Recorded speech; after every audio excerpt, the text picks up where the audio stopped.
We shape our homes, and our homes shape us. I, Pallavi Arora of Fulcrum Homedecor, am here to transform your spaces into a dream home. Cheers to new beginnings and new memories, with a little bit of magic and lots of love.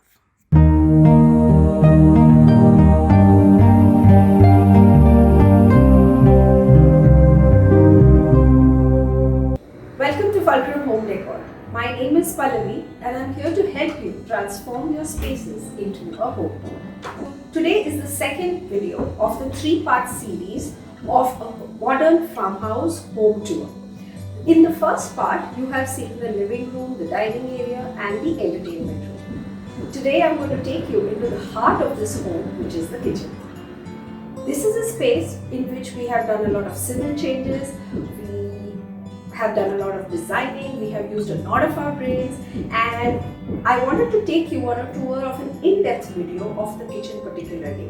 And that's why I thought let's dedicate a complete video to it. So let's get started. So as you know, I was mentioning in my last video, this is a 4.5 BHK home. It's a 4.5 BHK because it has 4 bedrooms, and the half BHK is for a servant room and a servant washroom. So that is where we have made the most amount of civil changes. Now the kitchen, as I'm standing here, used to be till here. This was the kitchen space of the house, and though it wasn't very small, we definitely wanted some kind of openness in the kitchen. Attached to the kitchen was this little area, which was the dry balcony, so to speak. It wasn't really a dry balcony because it always had a window, so it was just a small space. Beyond that was the servant room and the servant washroom. So when we started designing, we realized that when we were placing all the appliances and zoning the kitchen, we definitely understood that there was a lot of need for ventilation and light in the space. So what we first did was to suggest breaking down this wall here and including the dry balcony into the kitchen. This would make the kitchen space much larger. The second thing was that the clients did not want to have a servant room. The entrance to the servant room is also given from the actual passageway which you enter into the house, but they had already gotten that closed off by the builder. So they did not intend to use it like a servant room, and neither did they need an extra washroom. But one thing that the client definitely needed was a very big pantry. So what we have done is to transform the servant room and the washroom into a storeroom and a pantry. I'll just show that to you in a minute. So this is where we have created a pantry. Now what we had done was to completely remove this wall here. There was no wall here. We've created this out of an artificial plywood structure. And we created a door here because we wanted it to look like a farmhouse pantry door, so we used the same pattern. And we've made it into a sliding door so that it doesn't encroach into the space of the pantry. The pantry is a very simple pantry with just shelf, so all the essentials can be housed over there. She can actually organize her groceries in baskets, and we've left a lot of space below if she wants to put bigger containers or excess of things which are bigger and they need some space below. So the shelves of the pantry you'll see are all in varied sizes. This is to facilitate different kinds of things that can be put, organizers that can be used, and different sizes of baskets that can be used here. Along with this pantry is the washroom, which is going to be used like a storeroom. So after the major civil changes were done, we removed the kitchen platform that was provided by the builder. A few reasons for that, which I think mentioned in a lot of my videos before as well, is that one, the platform was very deep. The client did not need it to be so deep. The second thing was the height of the platform that was much lower, and the client wanted it to be slightly higher. And also the color of the platform. Now builders generally provide a standard black granite platform, and though there is no harm in using that, but if we are looking at designing the kitchen in a certain way, we would definitely need to change that, because then the entire ecosystem of the kitchen changes. So what we wanted to do is we wanted the whole kitchen to also match the vibe of the whole house. It's definitely a farmhouse vibe, and we didn't add too many modern elements to it. This was more on the raw farmhouse look. But what we wanted to do is definitely change the platform. So instead of using a butcher block, like a wooden platform, which would reflect the farmhouse vibe a lot, we went ahead with the quartz. That's the place where we have actually added the modern element to the farmhouse kind of feel here. So we used a quartz which was grey in color. It's a beautiful piece of stone. It's very pliable. It comes in various sizes, and it has a lot of very minor texture, but it has enough texture to give the space a nice feel. So we extended the platform. Another advantage of using quartz is that granite slabs come in a very specific length. A quartz sheet comes in a 10 feet space. So if you have a kitchen which is really long and you need to change the platform, so instead of having joints in it, a full sheet can be used in that sense. That's what we have done here. So we've used the granite platform right from one edge to the end of it. So we get this really long platform to use. The second thing that we did was to definitely change the backsplash. Again, we wanted the whole country and farmhouse vibe. So the backsplash is with those white subway tiles. These are slightly bigger than subway tiles, and we didn't want to stagger them and place them. They are all in one line. These tiles are very beautiful white in color, and they have a lovely grey fillers in the tiles are a very nice grey shade. So that again matched our quartz really well. The third thing that we have done here is to change the sinks. Now the builder was providing us with one sink. That was not enough. Plus we wanted to segregate the two sinks, so where one could be a veggie wash and one could be a utensil wash. So we also did not want to go ahead with the traditional stainless steel sinks.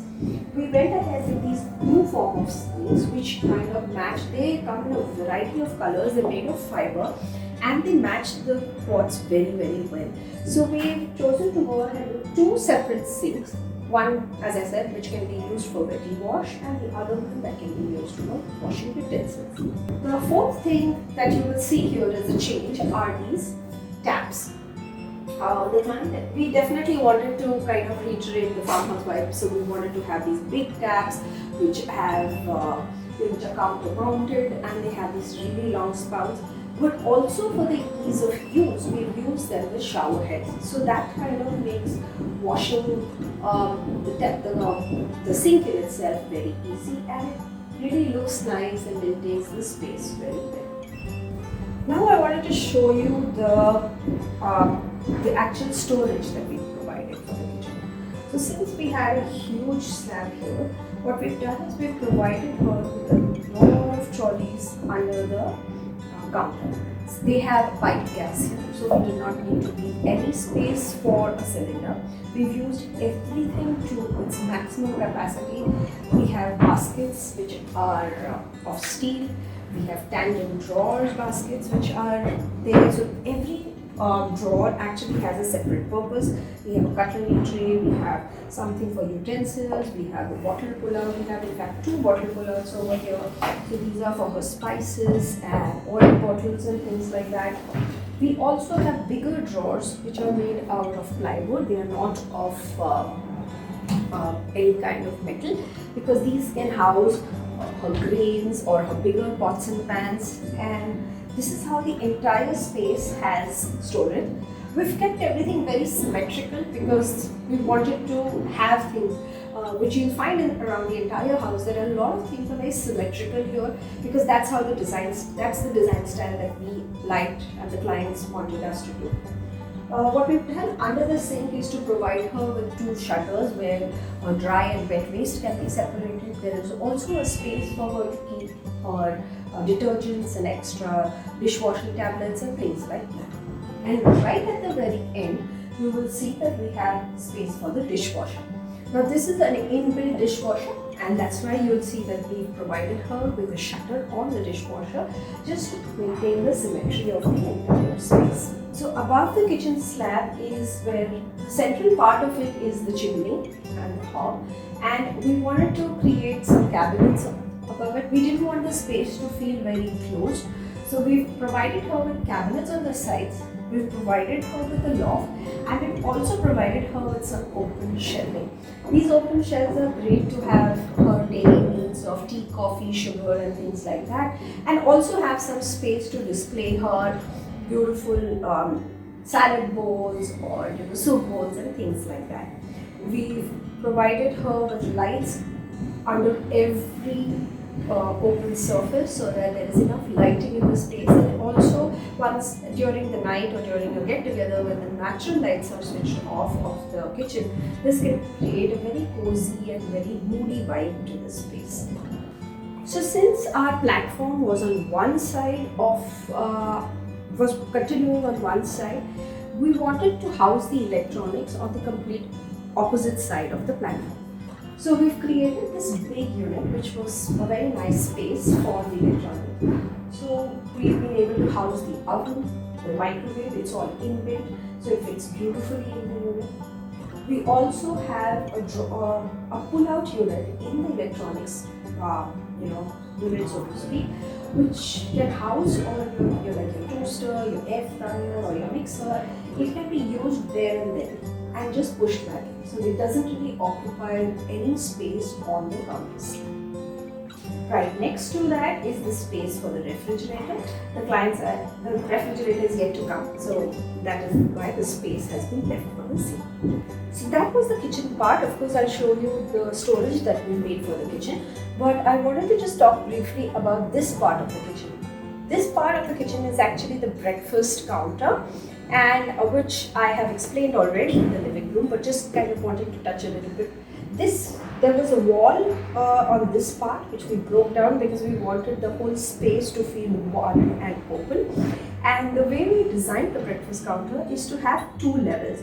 One level which is being used for the breakfast bar, and the other level which can be used as an additional counter to our main counter, where all the cooked food can be kept. Someone can actually sit and chop the vegetables. There's a space for a stool. There's enough space to keep all our dried goods, things like potatoes and onions. Nice bigger baskets have been used for that.